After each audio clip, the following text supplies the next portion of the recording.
Hi, in this tutorial we're going to show you how to upload an image into your WordPress post or page. First off, you need to just log into your dashboard in the usual way with your username and password. We have a website set up. It's in demo stage now. We're going to just reveal that to show you our standard 2012 theme homepage. It has the lorem ipsum Greek text in there, which is pretty standard to fill a page. And so we're going to add images to this home page. First thing I do is, part of WordPress is it tends to put in my opinion, a medium-sized image at too small. So I usually bump that up to 500 pixels. And that's under Settings, Media. Just make your medium-sized image option 500. It's up to you, of course, but this is what I prefer. In our pages, we're going to find our home page.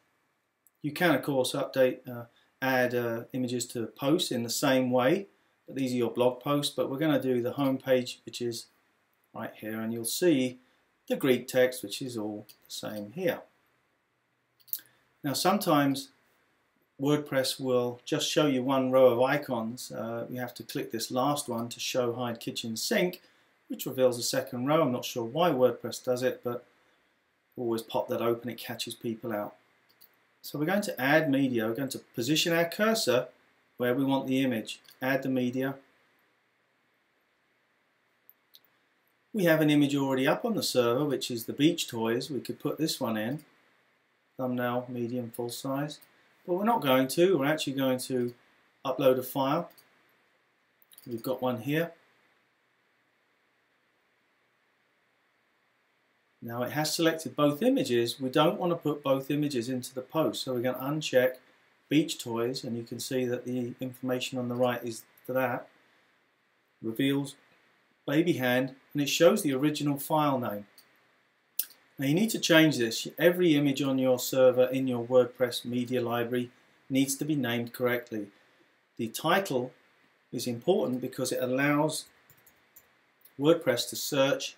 If you're looking for a specific image in your thousands of images and you just don't know where it is, it will search and it will look inside the title for that word. So always name your images. The second reason I will show you once the image goes into the page. So we're going to call this baby hand. The caption is what appears under the image in the page, so it's visible to the web page viewer. Hey, who's this? Will appear underneath the image.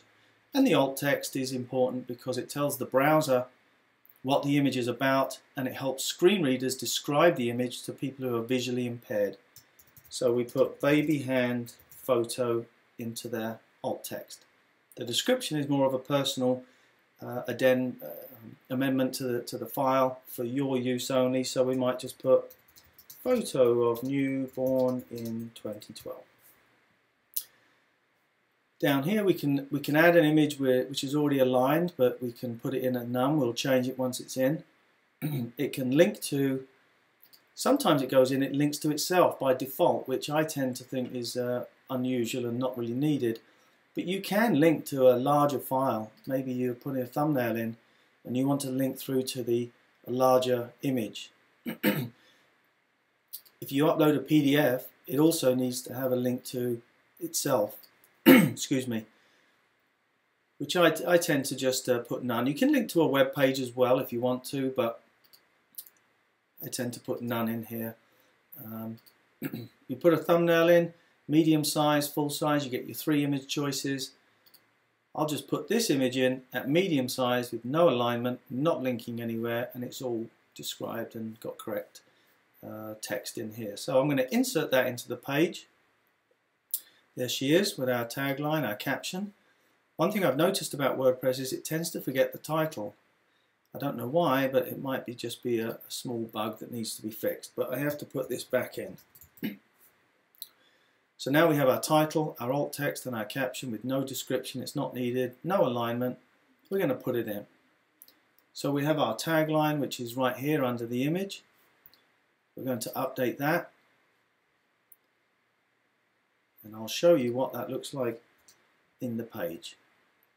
There it is. nicely aligned in between the paragraph with "Hey, who's this?" underneath. Looks good. When I roll over, I get the title. There it is. So it's showing up to the user in the yellow box. That's another reason why it's important. It tells the people what that is or what you've written in there. So we'll pop back here. We're going to align this image. I'll show you the different alignments. We're going to click on the image. You get your two icons. We're going to align it to the left. The text flows around it. We'll update that. There's our text. You can imagine what it will look like on the page. Shortens the page and makes the paragraph part of the image. We can also click on it and push it to the right as well if we want to. And we could also make it a little bit smaller just to allow some of the text to display better. So we could put it on that side and let the text flow around it, a little bit more readable. There she is on the right hand side. We'll also put into the post a beach toys photo. I think I might put this in. So we'll click on our beach toys. I'll put it in a medium size, insert into page, no caption on that one. I'm also going to put in the thumbnail. Put in the image again, put it as a thumbnail, insert into page, and there she is. So we've got 3 images in our page. Different alignments, different sizes. You can have fun with that. You can make the page look nice to the user, make it interesting visibly or visually. And that page now has some image attaches to it. Hope you enjoyed it. See you next time.